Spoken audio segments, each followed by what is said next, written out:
خلوني أقول لحضراتكم أنه مستشفى الطلبة في جامعة المنصورة واللي موقعها داخل الحرم الجامعي استقبلت 12 طالب من كليات مختلفة من كليات الجامعة مصابين بكدمات وبجروح قطعية، وأيضا كان هناك 6 من أفراد أمن الجامعة مصابين بجروح، كان بينهم العميد حسين الهلالي مدير أمن الأفراد بالجامعة، وده طبعا على خلفية العنف والمناوشات اللي حدثت ما بين طلاب جماعة الأهل والعشيرة والطلاب اللي بيعترضوا على تعطيل اليوم الدراسي وتعطيل عمل الجامعة. خليني أعرف بعض التفاصيل من نعمان سمير مراسل أون تي في في الدقهلية. يعني نعمان، بعد صباح الخير، يعني لو تحطنا كده في صورة مشهد جامعة المنصورة واللي ما بين لحظة والتانية، يعني بتحط نفسها كعنوان بارز بس للأسف في ممارسة العنف. هو طبعا العملية التعليمية منتظمة اليوم في جامعة المنصورة وفقا لتصريحات رئيس الجامعة ان مفيش تعطيل ولا تعليق للعملية الدراسية لما شهدته جامعة المنصورة من احداث امس. طبعا تم احالة 25 عضو من اعضاء جماعة الاخوان المسلمين من اعضاء هيئة التدريس بجامعة المنصورة اللي هم بدأوا بتحريض الطلاب على زملائهم، طلاب جماعة الاخوان المسلمين اللي حرضوهم على طلاب جامعة المنصورة واللي قاموا بالاشتباكات امبارح. نعمان، معلش قول لي انا سمعت صح ولا لا؟ انت قلت تم احالة كام من هيئة التدريس؟ 25 عضو من هيئة 25 التدريس، ما بين استاذ ومعيد وكده، وبينهم عميد كلية سابق وعميد كلية.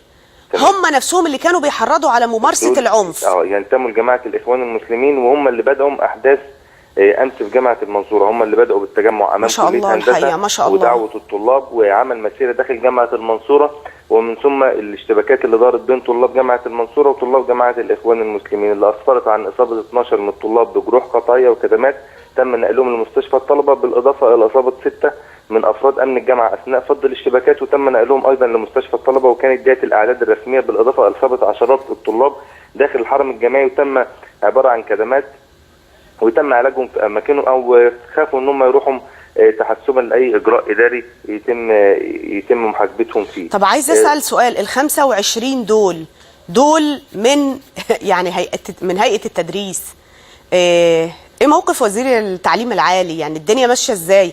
لان هو ده اللي كنا بنلفت ليه النظر طول الوقت في فكره انه كان هناك اخونه او سياسه تمكين، وان قطاع التعليم والتعليم الجامعي يعني جامعات الاقاليم حدث ولا حرج.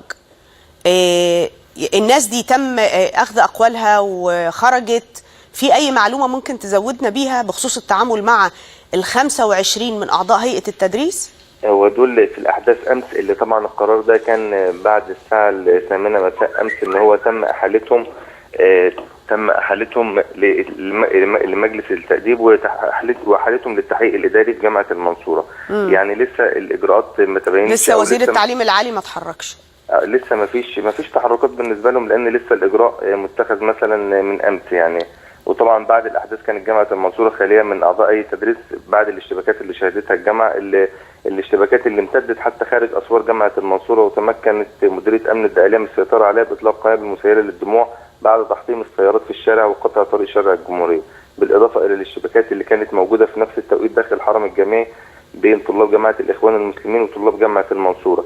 طيب الاستهدافات من كل يعني هذا التحريض وممارسة العنف سواء كان داخل سور الجامعة أو في الخارج، كان الاستهداف لإيه؟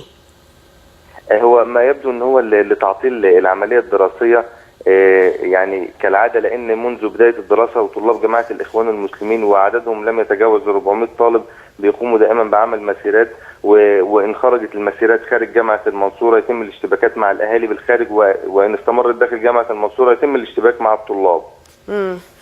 بشكرك نعمان سمير مراسل أون تي في في الدقهلية.